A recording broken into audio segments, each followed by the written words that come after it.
पहिली मागणी, या ठिकाणी राहतान परिसरातील सगळे नागरिक मिळून आपण जे एकत्र आलेले आहोत, आपण भारत सरकारला अशी मागणी करतो की बांगलादेशमधील हिंदूंवर झालेल्या अत्याचाराला ताबडतोब थांबवण्यासाठी कारवाई करा.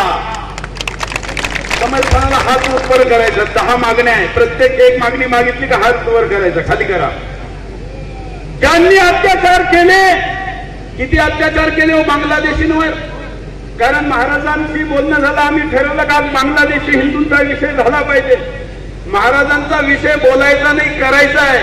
पण बांगलादेशी हिंदूंवर अत्याचार झाले. इथे अनेक माया बहिणी बसलेल्या आहे, कसं बोलावं. पण तुम्हाला ते दुःख माहीत झालं पाहिजे मित्रांनो. एक हिंदू मुलीवर 15 बलात्कारांनी एकत्र बलात्कार केले. एक का? ही कशाची किंमत चुकीत होती ती? ही फक्त ती हिंदू असल्याची किंमत चुकीत होती. एकीने एकीचा पाय धरायचा, दुसऱ्याने दुसऱ्याचा धरायचा. 15 सैतानांनी एक आणि व्हिडिओ बनवले. त्याच्यानंतर त्यांना मारून टाकलं. एकाच घरातले 6 सदस्यांना एकाच साडीने गळफास देऊन त्यांच्या घराला अटकवलं आणि त्याचा व्हिडिओ बनवून इतर ठिकाणी पाठवला. आणि तिथला मस्जिदीचा कटमुल्ला म्हणतो का इस्लाम स्वीकार करा, नाही तर बांगलादेश सोडा. हे का? कारण ते हिंदू आहेत. किती होते बांगलादेशमध्ये हिंदू? 27% होते. आज फक्त 8% राहिलेले. पाकिस्तान आणि भारताचं विभाजन झालं त्यावेळी त्या ठिकाणी 27%चा हिंदू 8%ला आला. मला सांगा, भारतातल्या मुसलमानाचं काय झालं? घटला का वाढला? या ठिकाणी 10 पट वाढला. पाकिस्तान मधला हिंदू घटला, बांगलादेश मधला हिंदू घटला. बांगलादेश मधला आणि पाकिस्तान मधला मुसलमान फक्त 4 पट वाढला. किती पट?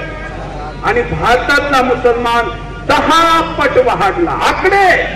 आकडे घेऊन उभा आहे. कोणाला चर्चा करायची असेल तुम्ही तयार आहे. कसं वाढला? तुमच्या आमच्यामुळे वाढला. कारण आपण त्याला सुरक्षित वातावरण दिलं आणि त्याचा परिणाम असा झाला का त्यांनी अत्याचार त्या ठिकाणी चालू ठेवले.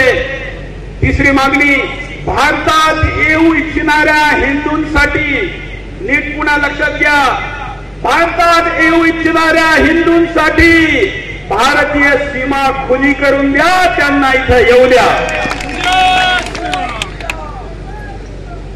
आता अनेक जण मला म्हणले, सुरेशजी अरे तुम्ही तर संपादक आहात, एक चॅनल चालवतात, भारतामध्ये लोकांना असंच बिगर कागदाचं कसं घुसू द्यायचं, कागद चेक केला पाहिजे.